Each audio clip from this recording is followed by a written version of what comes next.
La Passion selon Anne-Catherine Emmerich, 30e jour. Marie et ses amis montent au Golgotha.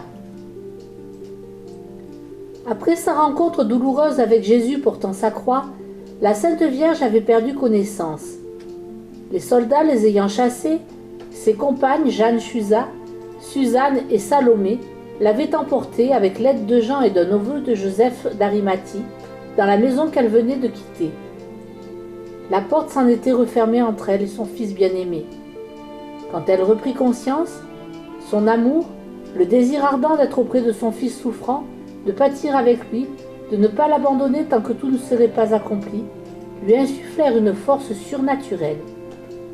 Elle se rendit avec ses amis jusqu'à la demeure de Lazare, près de la porte de l'angle, où les autres saintes femmes s'étaient réunies autour de Marthe et de Madeleine pour donner libre cours à leurs larmes et à leurs lamentations. Il y avait quelques enfants avec elles. Elles furent 17 à quitter la maison pour rejoindre Jésus sur le chemin de la Passion.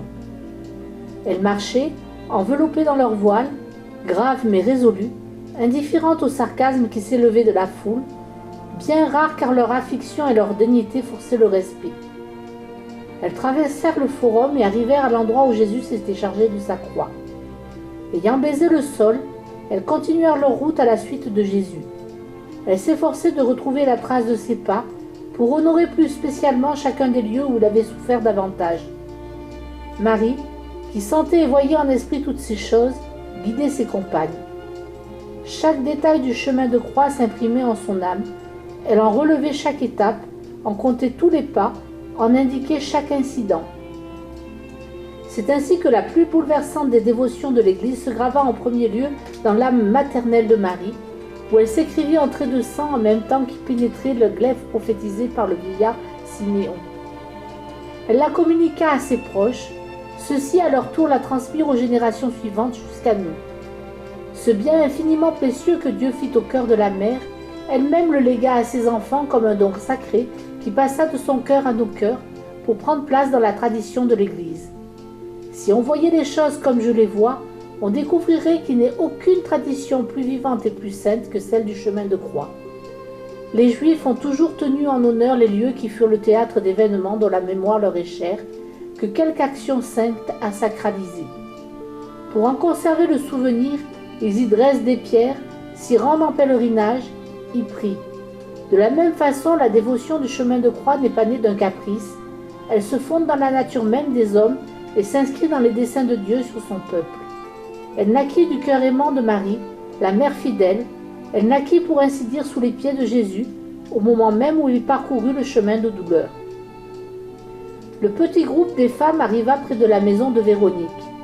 Or, à ce moment, Pilate revenait de la porte de la ville avec ses cavaliers et son escorte de 200 soldats. Aussi, pour s'en garder, entrèrent-elles dans la maison. Elles éclatèrent en sanglots à la vue du voile portant l'empreinte de la face de Jésus, et l'ayant contemplé avec émotion, elles louèrent Dieu pour ce don de sa miséricorde à leur amie.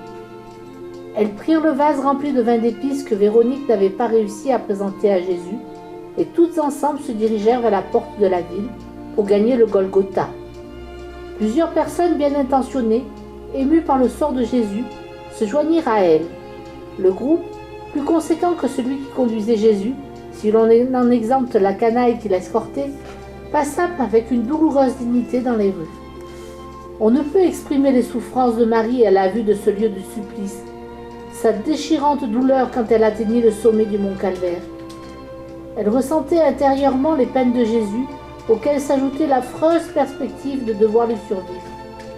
Madeleine, hors d'elle, comme ivre de douleur, marchait en chancelant, passant d'une émotion à l'autre, du mutisme aux lamentations, de l'accablement aux gestes de désespoir les plus désordonnés, des plaintes aux menaces. Ses compagnes étaient en permanence obligées de la soutenir, de la protéger et de la dérober au regard de la foule, de l'exhorter. Les saintes femmes montèrent au calvaire par l'ouest, où la pente était plus douce. Elles se répartirent en 3 groupes qui se placèrent plus ou moins à grande distance du monticule circulaire. La mère de Jésus, sa nièce Marie-Cléophas, Salomé et Jean, qui les avaient accompagnés, se tenaient tout près du mur de soutènement.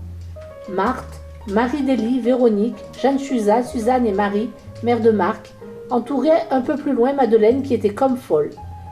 Plus en retrait, les 7 autres.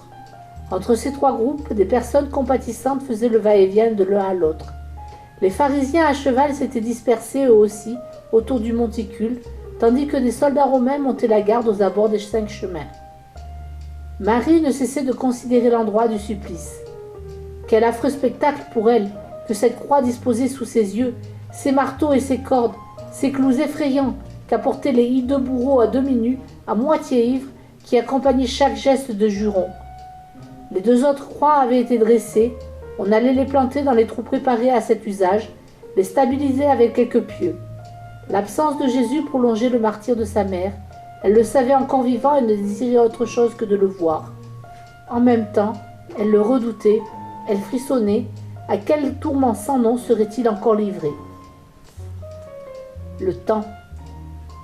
Depuis le matin jusqu'à 10 heures, au moment où la sentence de mort avait été énoncée, la grêle était tombée par intervalles. Puis durant le trajet de Jésus jusqu'au Golgotha, le ciel s'était éclairci. Vers midi, une brume d'un rouge sale voila le soleil.